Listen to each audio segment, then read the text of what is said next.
안녕하세요. 오늘도 누워서 문학작품을 한 편 살펴보도록 하겠습니다. 오늘 함께 볼 작품은 김동희님의 감자입니다.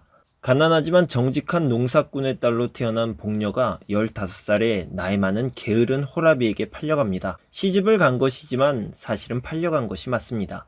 남편은 복녀보다 20살이나 많았고 아주 게을렀죠. 책에서는 그는 극도로 게으른 사람이었었다라고 표현됩니다. 남편이 그 모양이니 돈벌이가 될 리가 없었죠. 소작도 안 되고 장인에게도 신용을 잃어 도움을 받지 못하게 되었고 맞벌이도 안 되고 남의 집 일해주는 막간살이를 하다가도 결국 쫓겨나게 되지요. 결국 그들은 평양 칠성문 밖 빈민굴 주민이 되어 이 작품의 첫 부분에서 칠성문 밖 빈민굴을 이렇게 표현합니다.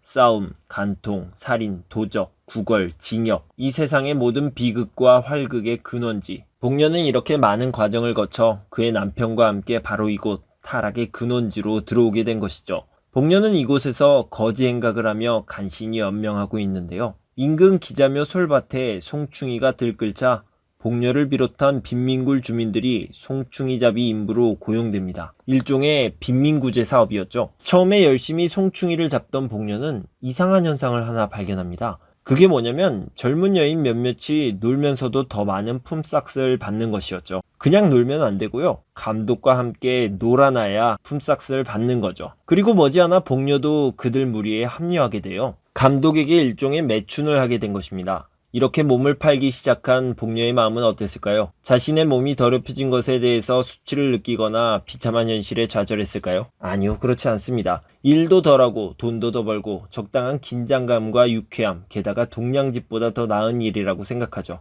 이뿐만이 아닙니다. 몸을 판 후로 복녀는 자존감을 회복하게 됩니다. 소설에서는 처음으로 한계 사람이 된 것 같은 자신까지 얻었다. 이렇게 표현됩니다. 그 복녀는 본격적으로 타락하게 돼요. 복녀는 남편에게 이 일을 비밀로 했을까요? 아니요. 우리 상식으로 그들을 이해하려 해서는 안 됩니다.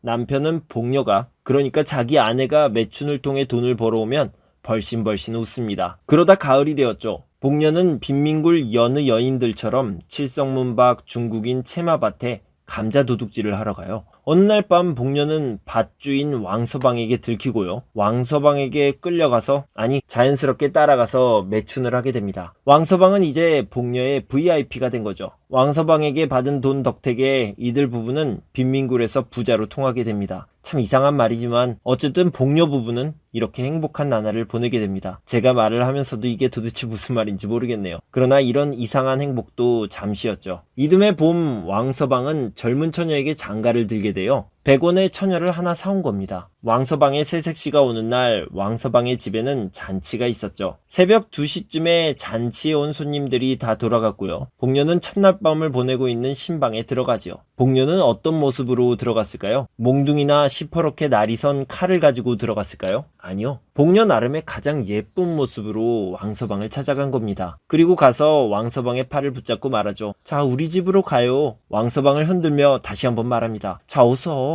왕서방은 난처해하며 못 간다고 하죠. 복녀는 이까짓 것 이렇게 말하며 발로 치장한 신부의 머리를 찹니다. 그리고 다시 왕서방에게 어서 가자고 말합니다. 왕서방은 화가 나서 복녀의 손을 뿌리쳤고 복녀는 쓰러집니다. 그리고 다시 복녀가 일어났을 때는 그녀의 손에 날이 선 낫이 한 자루 들려 있었죠. 복녀는 그렇게 낫을 휘둘러 댔는데요. 어느덧 낫은 왕서방의 손으로 넘어가고 복녀는 목으로 피를 쏟으면서 그 자리에서 고꾸라집니다. 죽었어요. 복녀의 시체는 3일 동안 왕서방의 집에 있었어요. 왕서방과 복녀의 남편이 서로를 찾아가며 이런저런 이야기를 나눴고요. 3일째 되는 날에 복녀의 시체는 복녀의 집으로 옮겨집니다. 시체를 가운데 두고 왕서방, 남편 그리고 한방의사가 둘러앉습니다. 왕서방은 남편에게 30원, 한방의사에게 20원을 줬고요. 다음날 복녀는 공동묘지로 갈 수 있게 됩니다. 한방의사가 복녀는 뇌일혈로 죽었다는 진단을 했고요. 참 더러운 소설입니다. 소설에 문제가 있다는 것이 아니고요. 더러운 시대를 참 잘 나타낸 소설이라는 얘기죠. 이 소설은 1920년대를 배경으로 하고 있고 1925년 조선문단을 통해 발표되었습니다. 감사합니다.